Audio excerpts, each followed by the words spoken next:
ちょっとこれ喋って終わろうかなと思っております。最近ね、屋号さんとの座談会があったんですけどもそこで屋号さんお久しぶりですみたいな感じで、お久しぶりですみたいな感じで、おしゃべりをね、屋号さんと、じゃあね、もうちょっと偉い、マネージャー陣のちょっと偉い人みたいなのと一緒に、ですけど、ゆるい座談会をしたんですけどもで、屋号さんがですね、これからのホロライブがどうこうなってくみたいなとか、こうしてこうなっていきたいなみたいな屋号の夢をですね、聞いて、ふむふむっつって、プロジェクターちょっと上すぎて首疲れるなって思いながらってこうプロジェクターを見つつ、すごい明るい未来に向かってこうホロライブは頑張っていくぞっていう感じの、そう内容で、ええやんけっていう感じで、そうということでいろいろね、ホロライブに関するお話だったりとか、あと今後こう吹雪さんはどうしていきたいですかみたいなお話とかをいろいろさせてもらって、すごい有意義なお時間をですね過ごさせていただきました。いろいろなことにこうズバって切り込んでいったりもして、ふむみたいな、それでいろいろお話聞いて、なるほどねって思うこともあったりだとか、こういうことをしていきたいんですに対して、そういうことしたいんだったら、できないことはないかもですねみたいな、そういう本当にありがとうございますみたいなお話だったりとかですね、させていただきまして、いろいろ抱えている問題点だったりとか、こうしてた方がいいよねみたいなところとかのお話とかもして、ちょっとずつ変わっていけるところは変わってったり、意識を変えていったりとかしていきましょうねみたいな感じで、ウィッスっていうノリでお話をしたんですけども、やっぱりなかなかね、屋号さんとお話しする機会ない、今後ホロライブがどうなっていくのかなっていう、どうやって引っ張っていくのかなみたいなお話っていうのをね、聞けるのはいろいろこう自分の中でこう曖昧だったものがちゃんとピースがはまって、なるほどねみたいな、ほなついていきますわっていう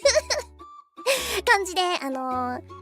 めてね、このホロライブプロダクションで自分がどうなっていきたいか、どうやっていきたいかっていうのを考えていって、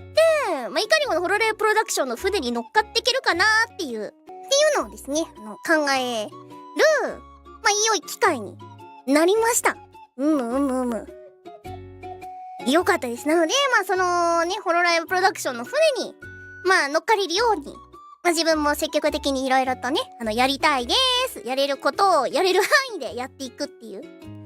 のを目指していきたいなと思いました。いやー、結構大事な時間だったですね。意見すり合わせるのとか、もっとこうタレントにいろいろなこうね、窓口広く持ってもらいたいなっていうお話だったりとか、ホロライブプロダクションもね、急にバーンって出てかくなったので、急にバーンってでかくなったのは脆いジェンガみたいなものなので、一個ずつちゃんと立て直してこうぜみたいなお話とかも聞けて、おうせやなっていうっていう感じで、運営さんも頑張ってるんだなっていうね、結構前向きなお話だったりとか、運営さんのこういうところでよくなかったですよねみたいなのもちゃんと聞けたりとかして、せやでみたいなとかね、いろいろそういうちょっとね、本当に切り込んだお話とかもできて、すごく楽しかったです。まだまだね、ホロライブプロダクションで頑張っていきたいなって白神は思いました。もっとやっぱファンにね、楽しいことを提供するのが我々ホロライブのメンバーだと思ってますので、楽しいにね、運営さんも一緒になって楽しいってなれるような、やっぱり動き方っていうのを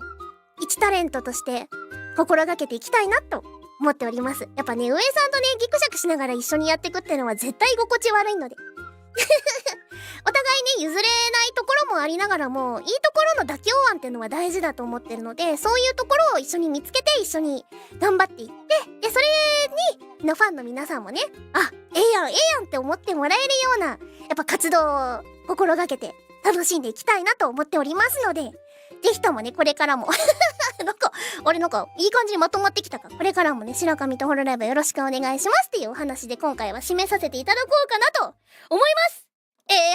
やん。はい、なので屋号の座談会はすごく有意義でしたし、まあいろいろ切り込んだこととかこうしてくださいって言ったところが徐々に治ってったりとか、見直しされていったりとか、継続されていったりとかするといいなっていうお話でございました。楽しかったです。